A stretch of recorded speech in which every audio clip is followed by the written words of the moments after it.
Hello and welcome.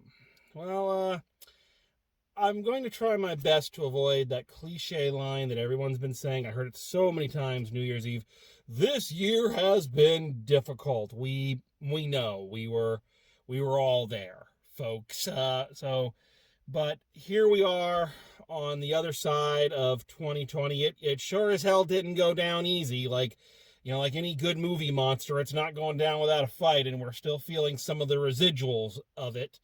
But nonetheless, we are here in a new year, and this is the time of year when I would be compiling my best, worst, and meh lists for kind of the end of the year wrap up. Well, obviously that is not something that is going to be possible to do this year. For one thing, just there weren't that many movies released. They're all kind of coming out in big chunks now, so I'm still playing catch up seeing some of these.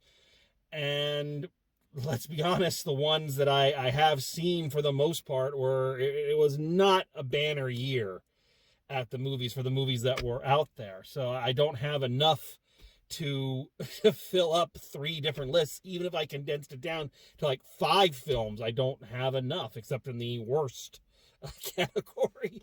But I still feel that we need some kind of ending. We have to cap this year off. It's funny that when you look back at it, I reviewed more films than ever this year, and yet I have fewer films for the end of the year lists than ever before. But as I was saying, we have to do something. We can't just let 2020 go by and just, I think plugging our ears and covering our eyes and going, la, la, la, la, la, la, la, that didn't happen. That doesn't benefit us. We have to celebrate what was good in the year. And I think we really need to do that. So I had to think, how could we do that? How could I do that given the limited number of films that I've seen and am still seeing? And then it dawned on me. There is something I have wanted to do for quite a while. I think like the past 2-3 years I've wanted to do this for Drive Home Reviews. And it was a little too much and just too much work and just never got around to it. But I think this year is the year to finally pull the trigger and do this end of the year wrap up right. So, I'm a little shaggy. This is not the proper attire for what I have in mind. We need something a little fancier. Huh? What do you think? Huh? Not too shabby. Welcome, my friends, to the first annual Drive Home Reviews Drivie Awards. The Drivie, yes, it's the Drivie Awards right now. The Drivies, it's an award show I just made up.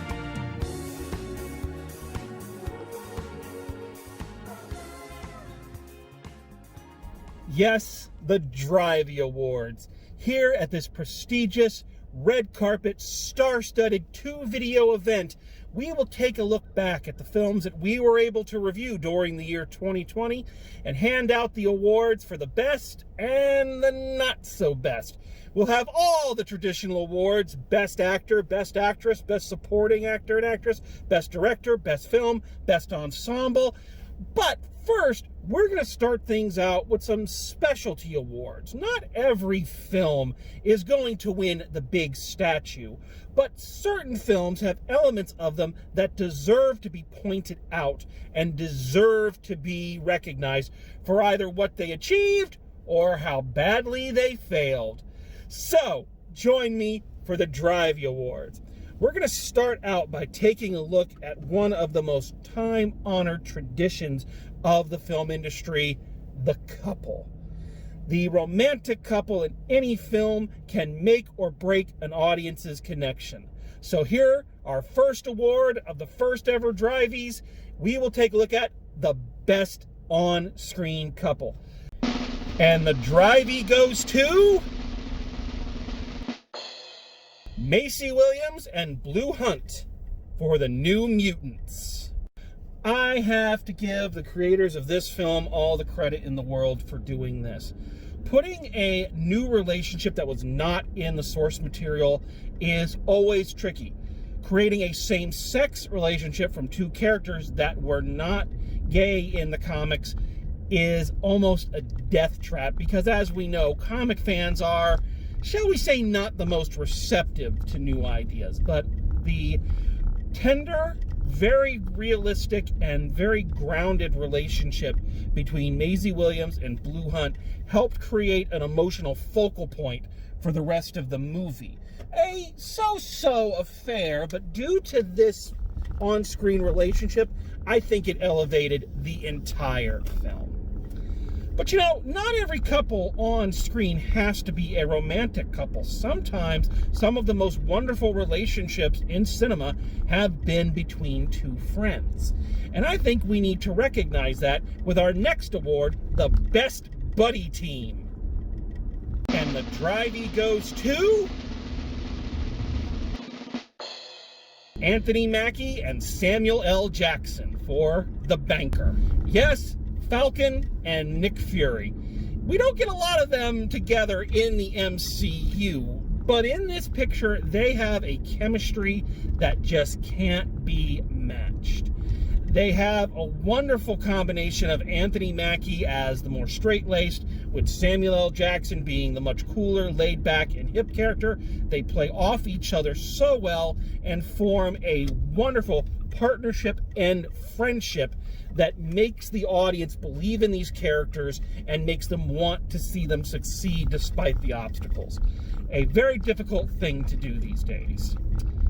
But for every up, there must be a down. For every positive, there must be a negative. And as there have been a best couple and a best buddy pairing, there must also come a worse. Now, this one had no shortage of possible candidates. I hummed and hawed over and over and over again. Should it go to Gal Gadot and Chris Pine for Wonder Woman 84? No, that'd be if we were talking about the dullest couple.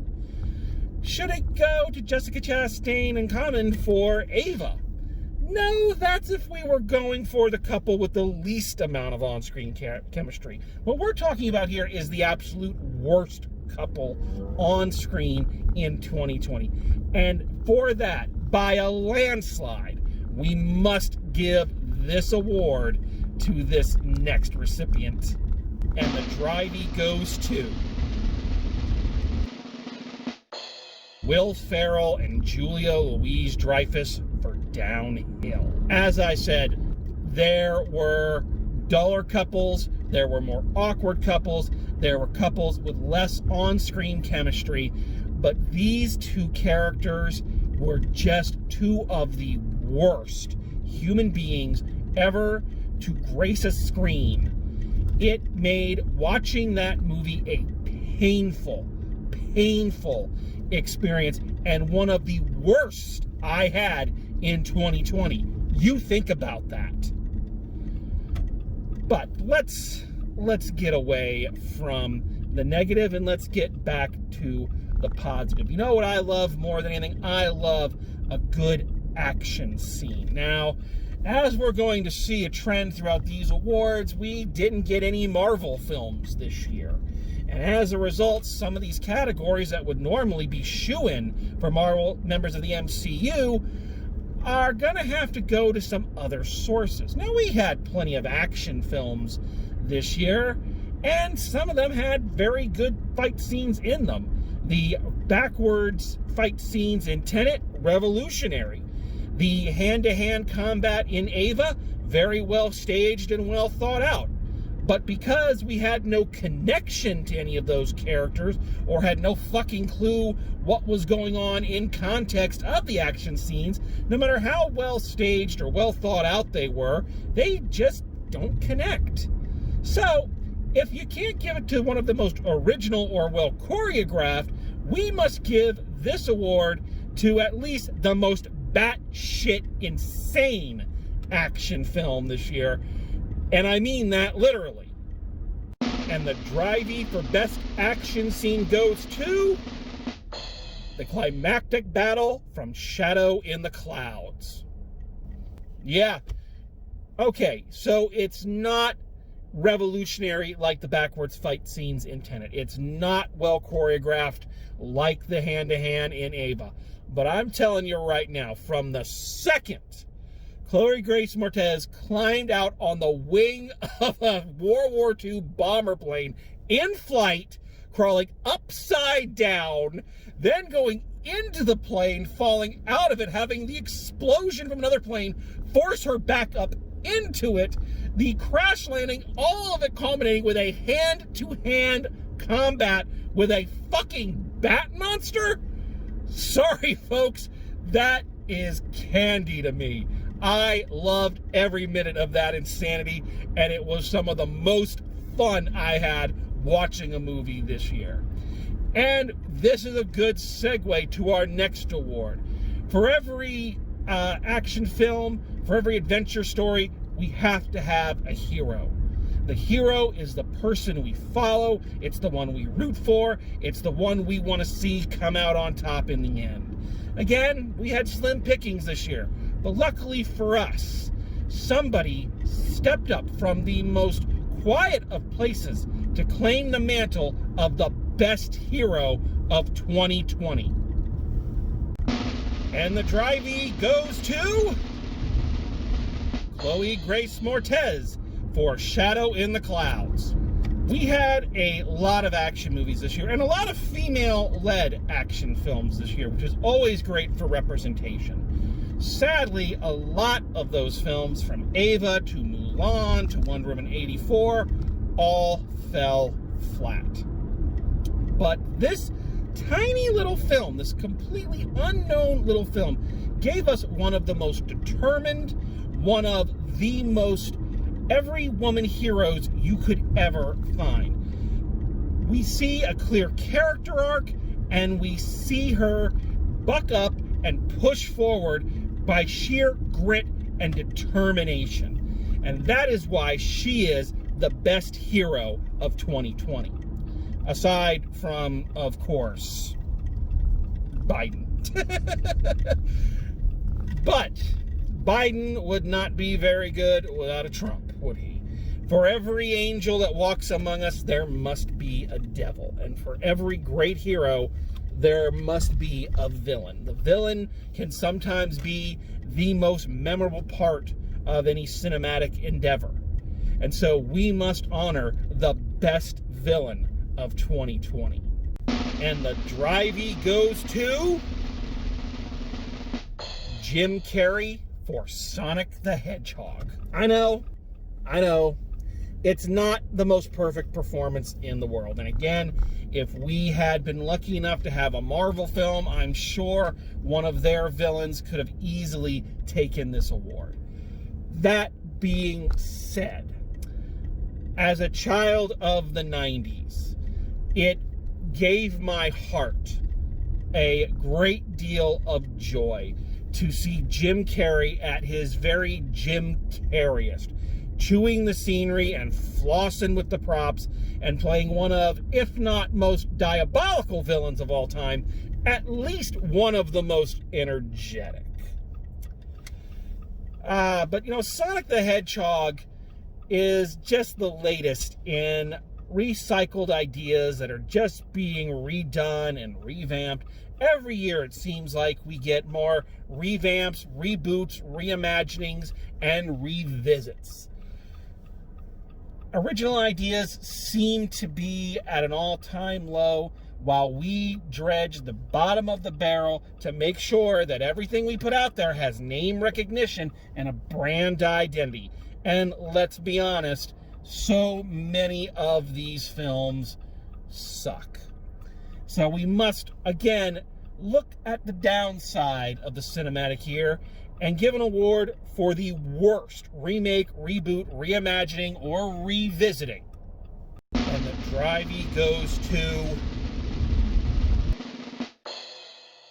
Bill and Ted Face the Music. Believe me, it gives me no joy to give this award to Bill and Ted. I would have much preferred to give it to Mulan. And Mulan came close. But the thing is, you can kinda justify the existence of the live-action remake of Mulan.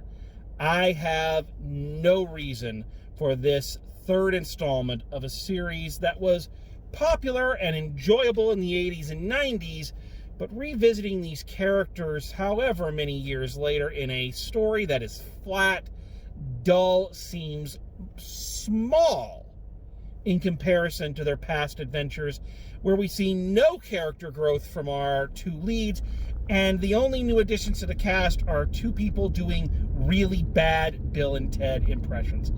This film had no reason for existing, and it is, as Bill and Ted would say, totally bogus. But you know, for every great disappointment in life, there is a surprise. A film that you didn't see coming, that completely took you by surprise and turned out to be more delightful than you could possibly imagine. And so our next award is for the best surprise film of 2020. And the Drivie goes to Love and Monsters. Maybe it's not the most original story, but one of the things that really surprised me about this film is how it took the staples and the cliches of a standard young adult after the apocalypse story and turned just about everything on its head, from its different take on the hero's journey and the coming of age story to how characters such as Michael Rooker's character are tweaked from their archetypes. This film was just delightful and very uplifting in a year when we really needed that.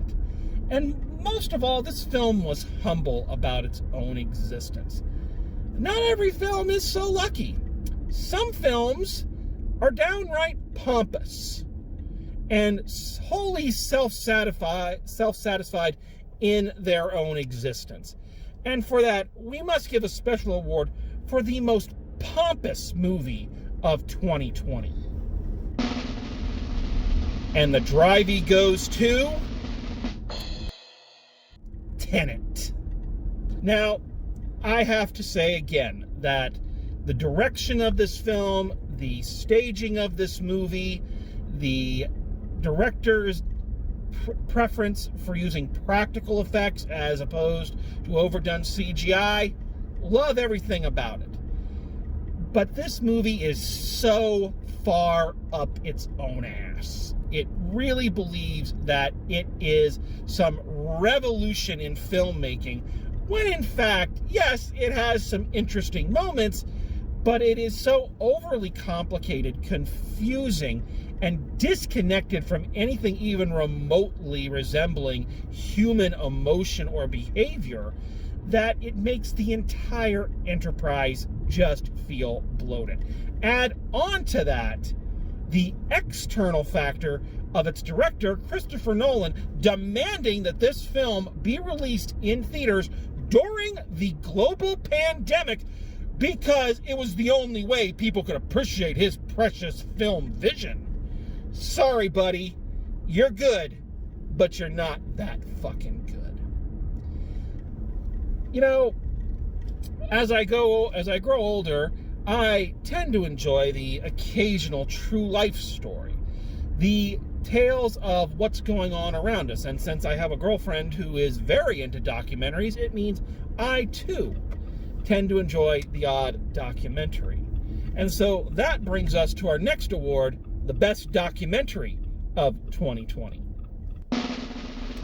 And the Drivie goes to You Cannot Kill David Arquette. Okay, so full disclosure, this is actually the only documentary I watched from 2020.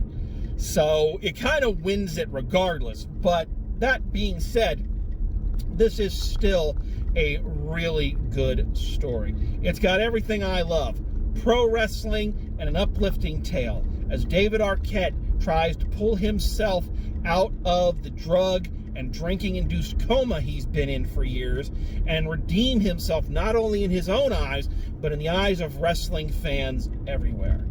It's a great story, and it brings a satisfactory close to the messiness that was the tail end of 2000's WCW.